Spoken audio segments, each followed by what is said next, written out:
Donc en fait, je vais vous présenter ma trajectoire qui illustre le passage d'un paradigme à un autre et la façon de produire des connaissances dans ces deux paradigmes. Donc d'abord, au début de la trajectoire, il y a le fait que j'ai du plaisir à créer des choses. Donc je suis vraiment dans une logique de transformer le réel. Et en fait, j'ai découvert en tant que chercheur que transformer les choses était un moyen d'investiguer ce réel, de produire des connaissances dessus. En sélection végétale, et je parle bien de sélection végétale et pas de génétique, le réel préexiste à l'expérience qu'on en fait. Finalement, on n'a pas besoin d'avoir d'hypothèse sur le réel, d'hypothèse sur le fait qu'on puisse l'objectiver, mais l'expérience nous montre qu'on peut le transformer. Et donc je vous fais un plan en 3 parties. D'abord, le paradigme de l'amélioration des plantes, les problèmes qui se posent avec la question de recherche qui m'avait été confiée dans ce cadre-là. J'ai essayé de faire avec, à un moment donné j'ai craqué, j'en suis sorti, j'ai fait autre chose. Donc en fait, vous avez une théorie génétique avec des concepts, additivité, pléiotropie, des choses qui sont irrésolues comme l'hétérosis par exemple. Et puis de ça, vous avez une ingénierie qui en découle, avec essentiellement de la génétique quantitative, c'est des stats, qui sont basées sur une équation que vous devez connaître, où la variation du phénotype, finalement, est décomposée en la variation génétique, la variation environnementale et la variation qui est liée à l'interaction entre les deux. Et ça donne lieu après à l'équation du sélectionneur. Et puis vous avez un principe d'action qui est de faire exister dans le grand monde, donc dans le monde réel, des plantes qui exhibent les propriétés attendues en toutes circonstances. Pour faire ça, et c'est là l'astuce en fait, on va se focaliser sur la composante génétique et faire que la part environnementale soit minimale et l'interaction soit minimale. Donc la meilleure façon, c'est de contrôler au maximum l'environnement. Donc ça a donné lieu à l'artificialisation des moyens de production qui permettaient aux génotypes et aux généticiens de travailler dans des bonnes conditions. C'est ce qu'Allon appelle la laboratisation du vivant. Et donc là, on est dans un paradigme fixiste, en fait, puisqu'on s'attend à ce que la variété, elle ne bouge plus dans un environnement qui, lui aussi, n'est pas censé bouger.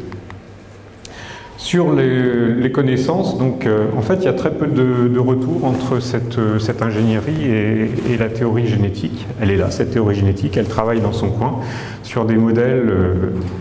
Alors je ne parle pas de la génomique, parce qu'il y a quand même maintenant des choses qui passent, mais moi à l'époque où je travaillais, on bossait sur Arabidopsis, sur le tabac, etc. On produit des connaissances, et ces connaissances étaient des copies conformes du réel. En tout cas, les chercheurs pensaient que c'était ça. Dans le cadre de la génétique quantitative, en fait, on fait des modèles statistiques pour prévoir ce que seront les performances de la descendance en fonction des parents. Et en fait, on fait l'expérience pour voir si ça colle. Donc en fait, on valide comme ça les modèles que l'on a par l'expérience. Et donc là, on est dans les connaissances que l'on produit sont des représentations ici statistiques du réel. Et puis associé à ça, on produit aussi des variétés, donc des artefacts, et on leur fait passer des épreuves officielles, donc de distinction, homogénéité, stabilité, la valeur agronomique, technologique, etc., qui sont calés sur la définition partagée de la performance et dans un type de milieu donné qui est un milieu contrôlé.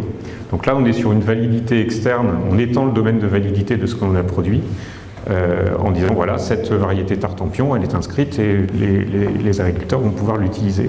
Et là, de nouveau, on rejoint l'idée que les connaissances produites sur ces variétés sont des copies conformes du réel.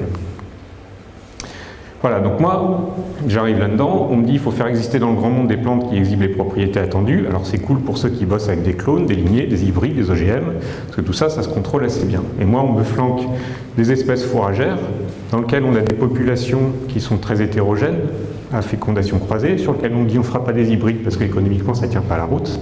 Débrouille-toi avec ça pour faire tenir ça dans le paradigme. Et en plus, on a des agriculteurs, des éleveurs, qui se fichent un peu de la façon dont on cultive l'herbe et de ce que les agronomes ont produit sur la façon optimale de cultiver l'herbe, donc ils sont hors normes, avec des façons de faire traditionnelles ou en agriculture bio, voire maintenant en agroécologie. Donc en fait, on ne tient pas le milieu et on a des plantes qui résistent au paradigme. Donc j'ai essayé de bosser là-dedans, donc ce paradigme fixiste, et trouver la solution dans la plante. Parce que l'enjeu dans ce paradigme-là, c'est de faire tout tenir dans la plante, dans la génétique de la plante. Et donc, pour essayer d'avoir des plantes qui s'adaptent à des pratiques qui sont quand même très diversifiées, L'idée, c'était de travailler sur la plasticité phénotypique de la plante pour qu'elle produise le phénotype attendu en fonction du mode de gestion. En faisant ça, j'ai fait de la biblio, je me suis intéressé finalement à de la biologie évolutive. J'ai découvert qu'il y avait plein de trucs intéressants au niveau des populations, au niveau voire même des communautés quand on travaille sur des prairies, que c'était un non-sens de faire de la monoculture par exemple. J'ai découvert l'adaptation locale, la microévolution, la coévolution, etc. Et je me suis dit, il y a vraiment quelque chose à faire pour travailler sur les plantes, leur adaptation à l'environnement et les pratiques et comment tout ça, ça bouge. Voilà. Sauf que pour faire ça, il faut sortir du paradigme de l'amélioration des plantes. Donc j'en suis sorti. J'ai fait de la sélection participative. On est quelques-uns à l'INRA à faire ce genre de travail. Et finalement, là, on produit deux types de... On a une activité un peu... deux types d'activités. Disons que... Je vais recommencer par le bas, en fait. On a une activité d'animation, de conception. La conception ne se limite pas simplement à concevoir des variétés, ou conçoit des dispositifs. On aide des agriculteurs à faire leur propre sélection. Et donc, on produit des artefacts, des connaissances qui sont utiles. Par exemple, la maison de la semence, qui maintenant est une façon de s'organiser pour produire des semences. Et puis dans ce cadre-là, on reste généticien, on va produire des connaissances vraies, entre guillemets, sur des processus biologiques. Par exemple, moi j'ai démontré que les populations paysannes des éleveurs avec lesquels je bossais étaient supérieures dans les conditions de milieu dans lesquels ils travaillaient aux variétés commerciales. Le problème, en fait, c'est qu'en tant que généticien, on a énormément de mal à valoriser cet aspect-là. Et on continue à le considérer comme un contexte différent pour faire de la sélection. Donc on ne sait pas trop quoi en faire. D'autant plus que les acteurs de terrain, eux, demeurent dans le paradigme dominant et veulent faire porter la plante et nous demandent de dire quelles sont les caractéristiques biologiques des plantes qui ont fait de la sélection paysanne. Or la réponse, elle est dans le processus qui a conduit, et elle n'impacte pas forcément ces plantes-là, à part à dire qu'elles sont évolutives. Mais du coup, ça ne rentre pas dans le paradigme fixiste. Donc l'expérience du participatif, je l'ai faite. Et j'ai découvert ce que voulait dire pluralisme, avec différentes vérités qui coexistent sur un terrain, notamment l'exemple de la gestion in situ, qui est issue du paradigme fixiste dont je vous parlais. On met les semences dans des banques. Puis ce que je défends, qui est plus évolutionniste, c'est de faire de la gestion... Ah oui, in situ versus in situ, ouais, donc d'accord. C'est le paradigme fixiste qui a gagné. Donc ex situ, c'est-à-dire de voir évoluer les plantes dans leur milieu. Mais on n'est pas dans une gestion conservatoire des variétés. On pourrait dire qui est-ce qui gagne entre les deux. N'empêche que s'il n'y avait pas eu les banques de semences, même si je soutiens la deuxième option, eh bien on aurait perdu énormément de diversité génétique. Donc en termes d'utilité, voilà, les choses ne sont pas si simples. Les outils de la science expérimentale sont inadaptés à produire des connaissances en situation, donc il y a un boulot pour revoir les outils et la méthode. J'ai découvert que l'innovation, elle était principalement sociale plus que technique. Par ailleurs, en faisant cette expérience-là, j'ai vu qu'agir dans un monde complexe et incertain, ça nécessite aussi de savoir se saisir des imprévus. Et là, ça rejoint aussi l'idée de la philosophie de Dewey, c'est finalement, on commence à réfléchir quand on est face à des imprévus.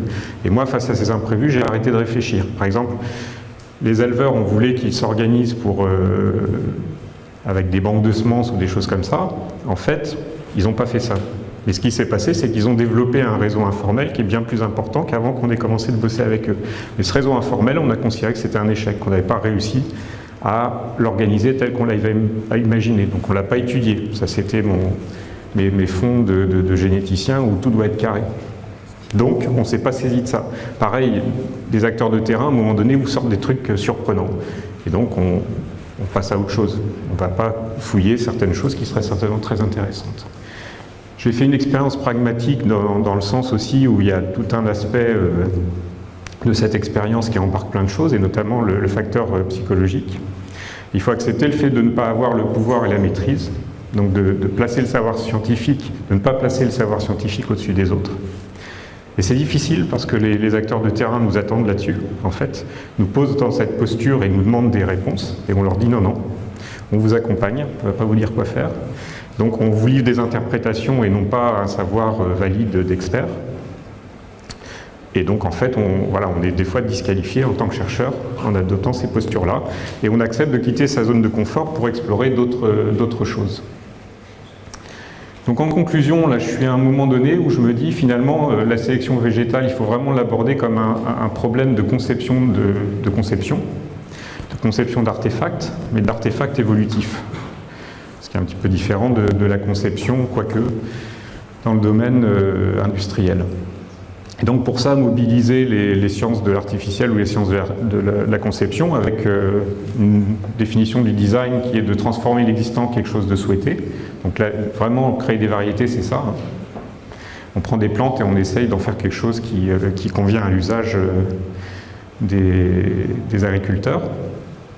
Et finalement, même là, maintenant, avec la sélection participative, on est dans l'idée de développer des connaissances et des dispositifs pour la conception et la mise en œuvre des artefacts qui sont capables de produire dans l'interaction avec l'usager les propriétés désirées. En fait, on est dans du méta-design, c'est-à-dire comment on fait pour concevoir des choses qui vont aider aux personnes à concevoir ce qu'ils souhaitent concevoir. Voilà.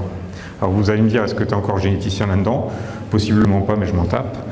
Ce qui est intéressant quand même, c'est qu'en fait, la connaissance génétique, je vais quand même continuer à la mobiliser. Je publierai peut-être plus dans des revues de génétique. De toute façon, ça fait longtemps que je ne publie plus dans ces revues-là. Mais l'idée, par exemple, ça peut être de traiter les relations entre la biologie d'espèces et son mode de gestion comme une coévolution. Voilà le genre de travail qui m'attend.